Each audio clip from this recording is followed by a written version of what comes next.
Yo! J'ai dû refaire cet enregistrement parce que la première fois c'était un peu trop long et un peu trop agressif. Même si la deuxième partie je l'assume totalement, mais ouais, quoi, j'ai essayé de prendre les choses de façon un peu plus résumée et plus calme parce que voilà, j'ai été très déçu par ces deux épisodes, je vous cache pas. Et c'était particulièrement énervant la première réaction, quoi. Et j'avais un peu l'impression, lorsque j'ai fait ce premier jet, que je prenais un peu de haut ceux qui aimaient ça. Et ouais, je vous cache pas que j'ai un peu de mal à vous comprendre, hein, si vous aimez des épisodes comme ça, à un niveau un petit peu élevé, mais voilà, moi j'aime pas trop ce genre de truc parce que ça part sur des concepts qui sont pas mauvais, mais ça les étire très mal et ça les développe super mal pour moi. L'épisode qu'on va traiter en premier, l'épisode 20, c'est un peu le même principe dans l'idée que l'avant-dernier épisode de Witch en fait. On essaye de nous faire croire que c'est un peu intelligent, qu'il y a de la manipulation, tout ça, alors que c'est complètement con en fait. C'est complètement con et forcé, mais on est censé trouver ça extraordinaire. Tiens, eh ben, tant mieux ceux qui trouvent ça extraordinaire, pas moi. Sérieusement, pas moi. Donc voilà, voilà, l'épisode 20 sera donc centré sur une Ruby qui atterrit sur Terre, une des 5 Ruby, quoi, qui vient de quitter la stratosphère et qui entre sur Terre. Et juste à côté de Garnet et Steven à leur maison. Alors, on n'explique pas comment ça se fait, mais c'est un putain de hasard quand même, hein. Un hasard, mais bien au perché, qu'on n'explique pas, évidemment, hein. Même en partant du principe qu'on sait ce qui se passe à la fin, quoi, je veux dire, waouh, ça tombe super bien quand même pour votre scénario, ça.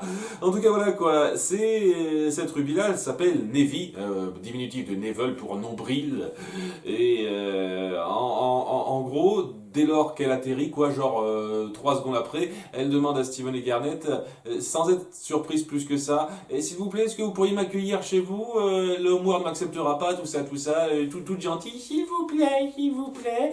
Et Steven se dit, ah, j'ai vu cette Ruby, quoi, elle avait l'air très sympa, très gentille, et on accepte comme ça. Il convainc rapidement Garnet en disant, mais tu sais que son histoire me rappelle un petit peu celle d'une autre Ruby, hein, tu vois ce que je veux dire, hein, wink wink, et elle accepte de le laisser faire. Et ça va tellement vite. Ça va tellement vite, ce truc. Je vous jure. Je partais sur deux options dès le début, quoi, hein. Soit c'était pour de vrai et c'était grossier, soit c'était pour de faux et c'était grossier quand même, hein, vous voyez. Disons qu'on a évité la solution la plus grossière dans l'absolu, mais ça changeait en fait que ça restait grossier, quoi. Puisque il se dit, tiens, on va lui faire une rédemption à celle-là et elle va se poser avec Péridot et Lazuli dans leur grange. Il leur présente, il dit, elle est gentille, tout ça, tout ça. Il y a Lazuli qui a quelques doutes, mais Péridot, et il dit, tiens, ça va se passer comme ça. Et s'il lui présente certains trucs, il est toujours content. Ah oui, j'aime ça, je suis totalement pour faire partie de votre clan, j'adore tout. Je n'arrive pas à détester quoi que ce soit. Et Lazuli, ça l'énerve un petit peu parce elle se sent un peu visée personnellement et c'est le truc intéressant. Il y a deux petits trucs intéressants dans cet épisode quand même que je tiens à citer qui m'ont plu un petit peu quand même. Avec Lazuli, quoi, qui a cette espèce de complexe sur le fait que ouais, elle, ça a été difficile et voir quelqu'un qui prend ça aussi facilement, ça la dérange pas mal, quoi, parce que elle se sent un peu inférieure, même si au bout d'un moment on finira par lui dire que c'est pas une compétition. Et voilà, elle finira par accepter un petit peu ça. Elle va lancer le dernier clou pour qu'elle les croit bien, la Ruby. Ah, je suis désolé si je vous ai fait de la peine. Si vous voulez, moi je peux m'éloigner, hein, si ça vous dérange. Et la Julie se dit, ok, c'est pas ta faute, c'est la mienne, c'est moi qui réagis comme ça. Et juste après, genre 10 secondes après, elle finit par dire, oh, je suis trop contente. Ah, vous savez ce qui me manque? Ouais, c'est mon vaisseau spatial, j'adorerais pouvoir le revoir. Ah, ah, ah. Et il y a Steven qui se dit, ah, mais tiens, il est juste à côté. Tu l'as pas vu, t'es conne, hein. Voilà, bref, juste à côté dans la grange, à l'abri d'aucun regard, hein, au passage, hein, ils font bien gaffe à ça. Et Il y a Ruby qui demande si elle peut pas le piloter, et voilà, d'accord, pilote-là, on est derrière toi, on te suit, et voilà quoi, elle pilote le vaisseau, tout le monde est content, ah super, on va avoir une pilote pour les gemmes de cristal maintenant, attitré, et c'est là que Ruby dit, ah, tu pourrais pas appuyer ce bouton s'il te plaît, là, qui est derrière, ça va montrer quelque chose de super, tu vas voir, et voilà, il a dit, ouais, je vais appuyer, la mise en scène, sérieusement, et pouf, et bien entendu, traîtrise. Ah, bon, dans l'absolu, j'aurais été encore plus énervé si s'était assagie à ce point-là, quoi. Si elle s'est dit, ok, je vais être gentil et qu'elle était vraiment. Voilà, c'était de la manipulation parce que voilà, grâce à ça, ça ouvre le sas et puis ça la protège, la Ruby. Et il y a Steven qui dit, en fait, tu nous as menti, mais pourquoi tu n'as pas simplement volé le vaisseau? Parce que sans ça, je n'aurais pas pu voir les expressions sur votre visage. Waouh, un côté sadique assez étonnant de sa part. C'est le deuxième point qui me plu. J'avoue que ce côté-là était assez sympa. Mais bon, c'est totalement compréhensible aussi parce que voilà, il y a un passif maintenant qui est assez venimeux entre eux avec ce qui s'est passé. Et elle a beau dire que c'est le passé, tout ça, elle a beau être du genre plus calme, elle a quand même ce côté revanchard qui est donc un peu surprenant quand on connaît la personnalité de la Ruby de départ. Et voilà, donc elle finit par les avoir. Elle les fait tomber à l'eau, quoi, en se barrant dans l'espace, tout ça. Et voilà, déjà, rien que ça, rien que cette mise en place, je la trouve ultra forcée. Parce que nos personnages sont obligés d'être des gros crédules qui gobent tout et n'importe quoi super vite. Dans de la mise en scène qui est un peu grossière, un peu balancée comme ça, pour que ça passe. En fait, pour essayer de créer un pseudo-drame à la fin qui n'a absolument aucun poids. Aucun poids, parce que ça me paraissait évident. Je veux dire, si c'était pas le cas, si la traîtrise n'était pas venue, ça aurait été, grossièrement insultant, quoi. Je veux dire, c'était évident qu'elle les manipulait. Et ce qui m'énerve le plus, c'est que tout le monde se laisse avoir stupidement, à part Lazuli, mais même pas pour des raisons particulièrement poussées de soupçons, mais parce que elle complexe un petit peu sur sa façon plus réservée de voir les choses. D'ailleurs, au passage, on va avoir une espèce de de satisfaction de sa part à la fin du genre ah, j'avais raison, c'était super. On a perdu notre vaisseau, j'avais raison. Et ouais, déjà rien que ça, je trouve ça très moyen. Mais ce qui plombe, ce qui finit de plomber cet épisode, c'est le truc que vous voyez venir, hein, c'est Garnet. À la fin, qui a prévu les deux cas possibles. Genre, bienvenue sur Terre, je suis content pour toi, ou désolé Steven. Et quand elle présente ces deux cas-là, elle se dit, ah, zut, j'espérais que ça soit le cas. Tant pis. Tant pis. Elle voulait tenter le coup, en gros, elle dit ça. Je voulais tenter le coup, voir si ça marchait, c'est cool, ouais. Alors, j'ai deux, trois petites remarques à te faire, Garnet. D'une part, tu voulais tenter le coup, ça veut dire que donc tu savais que c'était possible, au moins possible, qu'elle te trahisse, même si, sans vouloir être vexant une fois de plus, c'est la logique de vision du futur, c'est du n'importe quoi. Là, on est dans le côté, oh, c'est calcul probabilistique, c'est-à-dire soit elle nous ment, soit elle nous ment pas. C'est ça le délire, hein. Mais ça arrête pas de changer ces règles de merde une fois de plus. Voilà, donc ça c'est calcul probabilistique, des fois c'est vision du futur magique, et là c'est calcul probabilistique qu'elle a fait, quoi, merde. Et donc voilà, elle avait prévu les deux cas. Elle savait que c'était soit l'un soit l'autre. Et elle s'est pas dit, tiens, je vais la surveiller de près pour qu'on évite le pire. Parce que c'est bien joli ce côté, ah, je voulais tellement y croire, à ce positivisme, tout ça. Tu sais que, en se passant mal comme ça, ma fille, vous l'avez un petit peu dans l'os. Votre grande couverture que vous avez pris le temps de mettre en place, comme quoi voilà, il y a pas de résistance sur la Terre, le cluster il continue sa route, quoi, les grands noms, les grands chefs derrière le Homeworld ne sont pas au courant. Cette couverture, elle est complètement bousillée maintenant. Parce qu'on a une Ruby qui a récupéré son vaisseau, qui peut aller récupérer les siens dans l'espace. J'imagine que c'est super facile. L'espace est tellement petit apparemment, qui peut aller prévenir maintenant les grands chefs que vous êtes sur Terre, qu'il y a une résistance un peu poussée, ce que vous essayez de cacher depuis le début. Depuis le début. Là, c'est foutu en l'air. Et tu fais comme si c'était une petite perte comme ça. Et ça donne un peu l'impression, la façon dont c'est mis en place, dont c'est mis en scène et dont on rebondit pas dessus dans l'épisode suivant, que c'est juste ça. Une petite péripétie sans la moindre importance, alors que techniquement, ce que ça veut dire, c'est que votre couverture, elle a fuité totalement là. Vous l'avez dans l'os, vous l'avez dans le cul totalement, et ici on peut vous attaquer en ayant connaissance de cause de votre situation à n'importe quel moment. Mais c'est traité comme un petit truc léger. Il y a Garnet qui s'est dit je voulais tenter le coup, c'est bien, c'est super. Et punaise, c'est du foutage de gueule total. Total. Sur les conséquences de vos actes, tout ça, vous... elle est débile. Une fois de plus, Garnet est débile.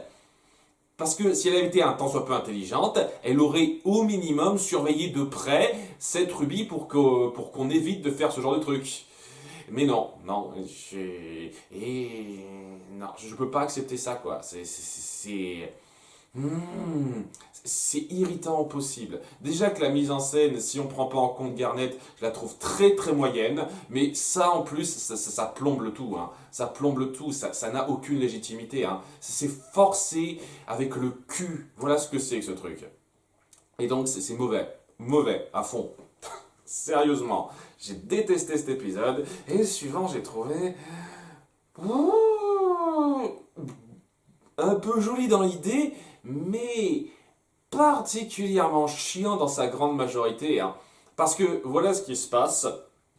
On va avoir Steven qui se questionnera sur son rôle, la raison de son existence.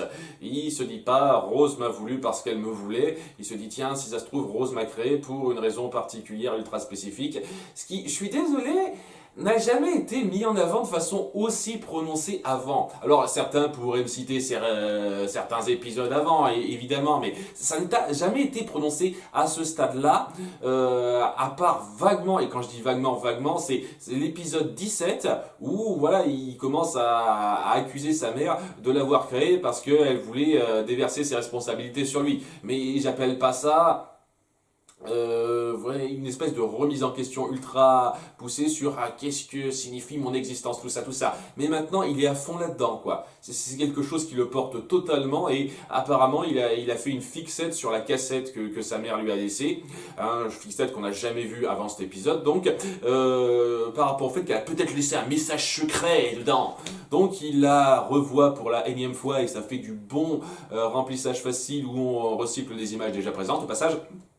Donc il la revoit pour la énième fois en essayant de trouver un message caché, il trouve que des conneries évidemment, et c'est là que Lyon qui est juste à côté se met comme par hasard maintenant à recracher une espèce de clé magique avec une boule de poil.